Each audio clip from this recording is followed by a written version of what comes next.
Welcome to the ATA Podcast, where each month we bring you news and insights from the American Translators Association. Let's get started with a few quick announcements. The Nordic Division is a friendly and open-minded home for translators and interpreters working with the languages of the Nordic. The division aims to provide a space where members can network and share information relevant for their work and professional development. We meet at webinars, on Facebook, LinkedIn, and in our email group. For questions and to join, email divisionnd@atanet.org. The call for speakers is now live for ATA's 67th Annual Conference from October 29th to October 31st in San Francisco. Showcase the value of human expertise and how you're future-proofing your language practice in the face of continuous change. Check out the suggested session themes and submit your proposal by March 6th, 2026 at atanet.org. The Carolina Association of Translators and Interpreters is excited to announce its annual conference on March 28, 2026 at UNC's Friday Center in Chapel Hill, North Carolina. Attendees will enjoy inspiring sessions, networking, and a dynamic keynote by Evandro Magalhães. A can't-miss day of translator and interpreter energy for professionals across the Carolinas and beyond. Go to CATI, and that's CATI web.org for more information. Hello, and welcome to another episode of the ATA Podcast. I am your host, Adam Sachs, and today we have a special guest to speak with us about the American Foundation for Translation and Interpretation. Today, I am joined by Caitlin Walsh, who is an ATA-certified French-to-English translator specializing in software and gastronomy, and a translator educator, a past president of the American Translators Association and the Northwest Translators and Interpreters Society. She works on a local and national scale to bring organizations and institutions together to create and illuminate educational pathways for emerging bilinguals seeking to use their skills in rewarding careers. She brings her strong opinions on professionalism as an instructor in the master's program at New York University. When not at her computer, she can be found pursuing creative endeavors from orchestra to the kitchen. And Caitlin is also the current president of the American Foundation for Translation and Interpretation. Caitlin, thanks so much for joining us today. Thank you, Adam. It is delightful to be able to talk with you. My pleasure. So let's start with how the American Foundation for Translation and Interpretation emerged. Going forward, I'm going to refer to it by its acronym, AFTI. Can you tell us a little history about its origins in 1997, and was it always closely tied to the American Translators Association, and what prompted it to be what prompted the need for it to be a separate entity from ATA? That is a terrific question, and one of the ones that I asked myself when I first stepped onto the AFTI board. So AFTI is officially what we call a supporting organization, and we're a 501c3 charitable organization. ATA, our mothership, is a 501c6, which is a business league, and it exists for the benefit of its members. AFTI exists for the benefit of all, and we are linked to ATA. We're kind of an arm of the main body, and this is a really common kind of organization when you talk about how associations are organized. So what it does is it gives ATA the possibility of soliciting donations and writing things like scholarships. And the really attractive thing about AFTI is that it is, as a 501c3, a donor-funded enterprise, and it means that most of the people who donate to us can write it off on their taxes. So you can't do that if you wanted to donate money to ATA, but you can if you're going to donate to AFTI. So the way it came about, the president of ATA at the time was a man named Peter Krawczyk, who's a professor at Western Michigan, emeritus. He is still with us and still championing for us in the corner there. was working with the board. There's always been an impetus in the association of how can we make people recognize translators and interpreters as professionals? And one of the ways we can do that is through education. There are a myriad of ways to do it, but one is through education and encouraging programs to be created and to help students actually attend them. Things like scholarships are very useful tools. So one of the things that they considered in 1997 was whether or not ATA should become a 501c3. And the council advised them that that was probably not a wise thing to do because so many of our activities benefit only members, but that having a 501c3 arm, a charitable arm, would be a great way to accomplish what they wanted to do. So that's what the board did. They established AFTI as a supporting organization of ATA. And even though it sounds weird that the large organization is supported by the small one, I can talk a little bit more about that. It does actually make really good sense. So we exist. Our mission is right up there on our website, afti.org, which I'm sure you'll put in the program notes, is preserving the past, supporting the present, and promoting the future of the translation and interpreting professions. Great. That's very helpful. So how has the organization evolved since then, since its inception? That is really interesting, and that's where it gets kind of gnarly. So I started going through the archives when I took over this position because we basically digitized all of our archives rather than having to have them in file folders in a credenza somewhere.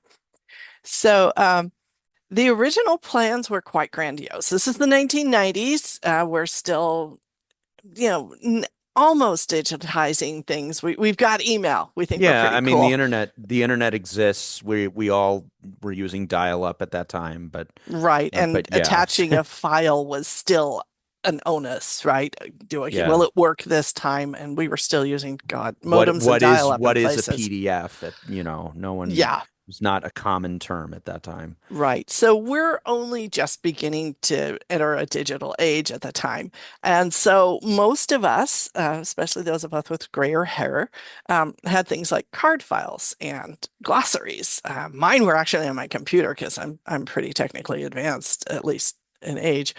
And so we had the first generation of founders of ATA who were reaching retirement age and they were looking for places to leave their legacy, as it were. And we actually had a couple of people who passed away and their estate left to AFTI things like their desk and their bookshelf and their dictionaries and their card files full of terminology. Wow. Right, which is so interesting in an archaic way. And the thought was that AFTI could at some point create an ATA repository so that if people really wanted to, they could come in and look things up using this person's card file of terminology or these dictionaries in our reference library. And so we actually had these physical things and we were storing them, waiting for the day that we could actually afford a place to build some sort of museum or reference library, say at ATA headquarters. But if you fast forward to even 5 years ago, ATA was moving to a virtual kind of office, right? We have a small office, but most of our employees work virtually. There's no real place for dictionaries. Most of us are using digital assets. I mean, my oldest dictionaries are CDs. So I actually have an external CD drive to be able to read them. So all of a sudden we were paying rent to store things and we realized that the chances of us ever actually creating a library where people would come and do reference work were slim. Where would it be? This is a big country. And we have international members too. It wasn't really something that we were going to pursue. So at that point, we decided that this grandiose idea of an ATA repository that was of historical significance and possible reference use really wasn't a great use of AFTI's resources. And at that point, we then turned to what had also started with AFTI's inception, which was funding and endowing scholarships and awards. And there's a good dovetail with ATA honors and awards. We work closely together. And so we worked together to create a policy that's an umbrella policy for ATA honors and awards and AFTI so that we're dovetailing and working together. And that's where the award ceremony, the presentation at the conference was born. Um, and so we changed our funding focus for soliciting funds to these awards. And we morphed to a smaller, more practical vision. What can we do to support ATA and its members? And that is going to put us in a position, actually has, we've had 5 years of great success with that concentrated effort. And it means that we can now start looking to expand and benefit from some of the potential that we could build. Really interesting. What happened to some of these items and card stocks that the estates left to AFTI? Yeah. So the furniture, we went ahead and a Facebook Marketplace. Hey, we'll take Wow. money any way we can get Okay. it. The cards were nobody could stomach getting rid of the card files, right? We just Uh-huh. couldn't. So they actually went to a colleague who is a terminologist to Wow. study and research and figure out how we might leverage it. So if this person is able, we might see a digital edition of something, but otherwise, I think it may be a very interesting project for the students for Sure. terminology students to see how it was done and how we can mimic some of that, because it's really before we had any kind of standardized term format, Hmm. right? We're also used to having TBX and Yeah. TMX. Um, that it's hard to remember what it was like beforehand and what were the best practices. So, So, they're still around, but they're in somebody's possession to see what we can maybe make of those. so that's still kind of a work in progress. That's Yeah. very interesting. Mhm. Um, So can you tell our listeners about some of the grants? And so you started talking about how it evolved to developing grants and scholarships Mhm. as a way to support ATA's mission. Can you tell our listeners about some of these grants and scholarships that are available from AFTI each year? Yeah, absolutely. So we have a couple of bundles, if you will. One is the awards and prizes that recognize achievements. So, yay, you did a good job awards. Um, and these are people who have done something worthy of recognition. Nominations are always by ATA members, and there's a whole form. I think people can self-nominate. Yes, they can, because I remember we had one last year. Um, at any rate, the first one is actually from 2003. It's the S. Edmund Berger Prize for Excellence in Technical Translation. And Berger was one of the founding members of ATA, and he was a technical translator. So this is a technical translation award that goes to somebody who's done an extraordinary technical translation. Usually it means a published book. We've had a couple in the past couple of years. And if you go through old ATA Chronicles or even the Chronicle online, you'll see people standing there very proudly with their book because it won the ATA or the AFTI Burger Award. Then we have the Alicia Gordon Award for those of us who are dinosaurs in the association. Alicia was this beautiful soul, very creative, very artistic, very just warm and loving. And she was known for taking naughty problems and coming up with really elegant solutions, right? Which we all know can be a challenge, but she was known for this. This was something she did really well. She passed away fairly early on in her life, far too soon, and her family established the Alicia Gordon Award for word artistry and translation. Because there are always difficulties in publishing translations that are done for hire. It is also purposed so you can win the award for a naughty translation problem that you've solved elegantly, or It can also be awarded for a chronicle column about a thorny translation and its solution. So that also encourages people to go ahead and write a translation, an article about a translation issue for the Chronicle. And so if that were to happen, then that person would be qualified to be nominated for this award. That's very clever. Yeah. And then we have the Marion S. Greenfield, who many of us know. She is still around. She's actually the current treasurer of ATA and the treasurer of AFTI. And her thing has always been financial translation. And one of her frustrations has always been that there were never enough sessions at the ATA conference on financial translation. So she said, I'm going to do something about that. And she funded this award. It's the Marion S. Greenfield Financial Translation Presentation Award. And it's there to encourage people to bring quality financial translation sessions to the conference. And the way that works is if you submit a financial translation session to the conference, you can also apply for this award, which has a monetary figure attached to it. And Marion will, and the committee that she chairs, will review those applications and possibly select one. The other kinds of awards that we have are really there to support and cultivate future capacity. So we talked about, you've done it, you're great. This is, you show potential. We want to help you. This is a leg up, right? The oldest there is the Student Translation Award, which has been around. I couldn't find out when the first one was issued. I think it was in the early 90s. And it's a joint award between ATA and AFTI. AFTI manages the whole thing. We take care of all the applications and getting the juries together and everything, and ATA funds the award. So they write a nice check for that. And it's for translation by a student that is destined for publication. So it's very often literary, or it can be for the development of educational materials for translation and interpreting programs. And then the newcomer to the bunch, which we love dearly, is the first time attendee scholarship. And so that's basically knowing that the first ATA conference that anybody attends is absolutely transformational in terms of career progression. So if you can get a student who's a junior or a senior in a translation program to come to an ATA conference as a student, that puts them right on track.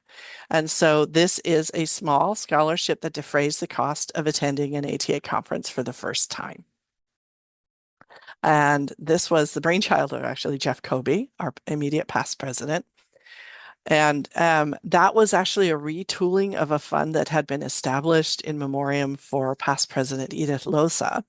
But her family was no longer able to endow. And so we use this on a rolling basis to offer this leg up to students to come to the conference. So that's kind of our flagship right now. So far, we've awarded 4 or 5 of these each year since its inception, which is really exciting. 4 or 5 of each grant and scholarship? Wow. Of each of the first-time attendees, yeah. Oh, sorry. The first-time attendee scholarship. So we this year we had a passel of 5 students who came to the ATA conference.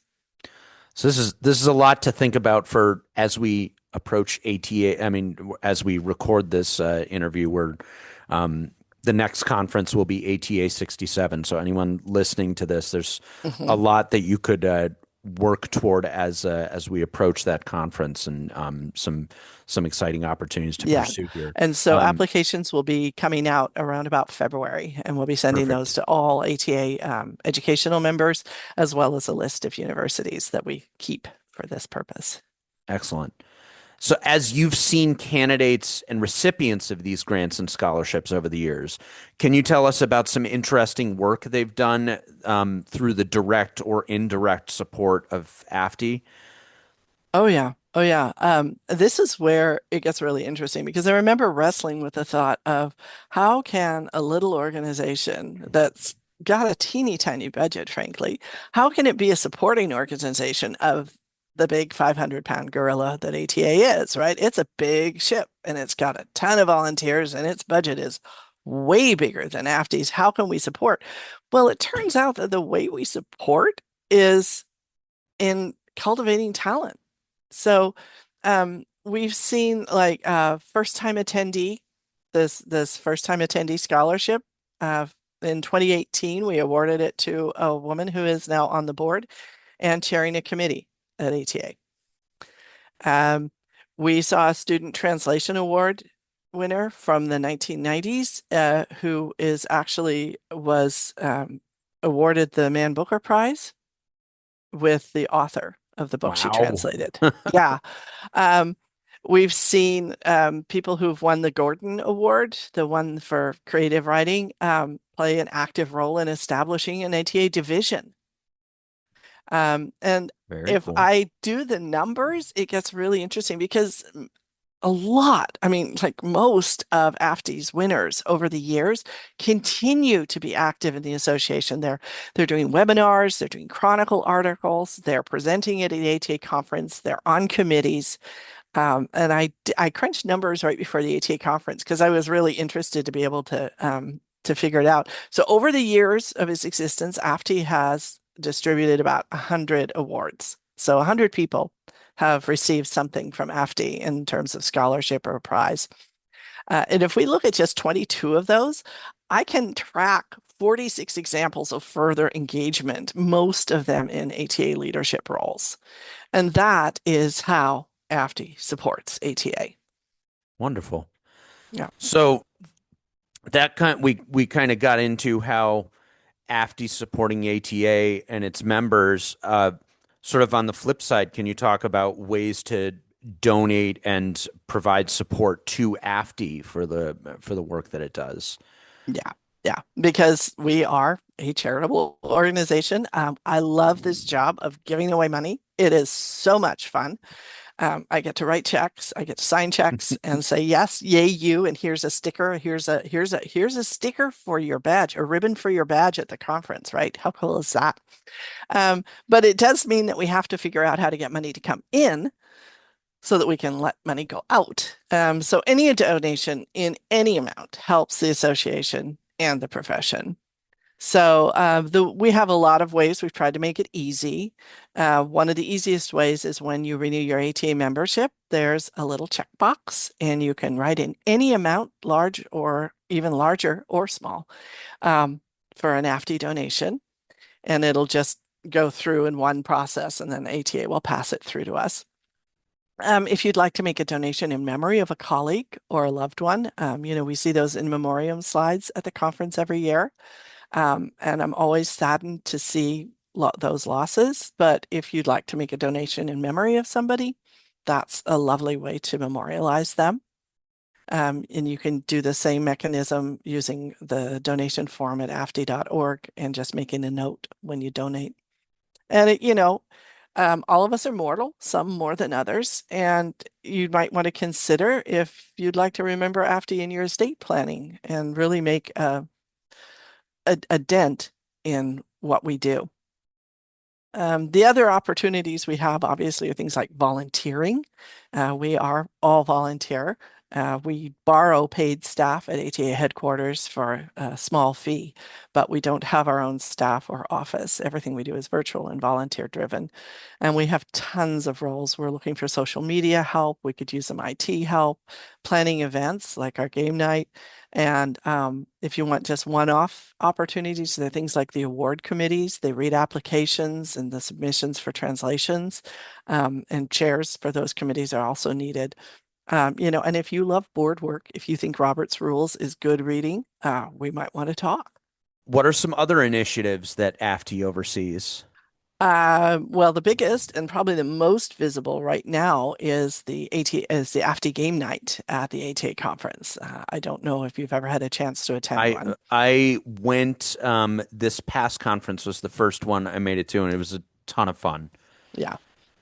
That's what we're trying to do. We're trying to build community and just have fun. And in the process, everybody puts a few pennies in the bucket and we fund students to come to the ATA conference. It looks like we're going to have 4 or 5 awards for the first time attendees because of game night. Just because of game night? Yes, just because of game night. If people want to top that up with other donations, happy to hear it. I mean, game night is a ton of fun. So to think of the fact that like by going, I'm helping send someone to the next conference for free is Yeah. really, that should anyone who's listening to this who attended game night or who would like to attend game night, I hope that makes you a lot as happy as it makes me. That's Mhm. Because game night, it was really a lot of fun. It's I'll a definitely be blast. And going we're next year. talking about Yeah. whether or not we're going to add a half an hour in because it was over too soon. I mean, there's something priceless about seeing Jeff Kobe play Twister. Yeah. So, And the Jeopardy is I mean, yeah. really is an excellent Jeopardy for a room full of language nerds. Yep. So, Yep. And we got a lot of language nerd games. yep. We actually have last year, so for Boston, we acquired French and Spanish Scrabble. Oh, no, French and German Scrabble. I haven't found Oh Spanish wow. yet. So if anybody's listening and has a Spanish Scrabble set that they'd like to donate to AFTI, bring it to San Francisco. So so there's a possibility in San Francisco of like a table for German Scrabble and a table for French Scrabble at Hmm. AFTI game night. Yeah, I What mean, a we've seen some really interesting combinations. They're the people who come and play chess. We always seem to have people wanting to do French Scrabble. They like to sit in the corner and just they're very sweet and relatively quiet considering all the mayhem around Yeah, them. And then the Chinese language division comes after dinner and plays Cards Against Humanity. It's fantastic. awesome. It's really hard to explain how much fun this is. It's a great way to blow off steam, and it's all for a good cause. Can you tell us about some exciting AFTI projects you've been involved in supporting over the years, such as conferences, educational materials, philanthropic activities? Yeah, so every now and then the board will consider a request. In the past, I know ATISA, which is the scholarly, they're the educators conference, and they are a conference in the sense that they come together and present papers. Really interesting organization, really concentrated on translation and interpreting studies. And they have conferences every couple of years, and we've sponsored every now and then when we're asked. At some point, the Harvard Review reached out to us wanting sponsorship for a publication that was celebrating language and translation. Awesome. So we gave them a little chunk of cash. And then in the past, we've sponsored speakers and invited speakers. We sponsored a keynote, I think that was in Miami. Yikes. And not this last Miami, but the one before. Oh, And okay. then I know that when we were in Chicago, we sponsored a speaker at that conference as well on a judicial ethics panel. That was really interesting. So yeah, we will do these things on a one-off basis if we're asked and the case can be made and there are funds available. And are there some things that are in the works for AFTI in the coming months and years that we might not be aware of? And if so, like, can you tell us about some?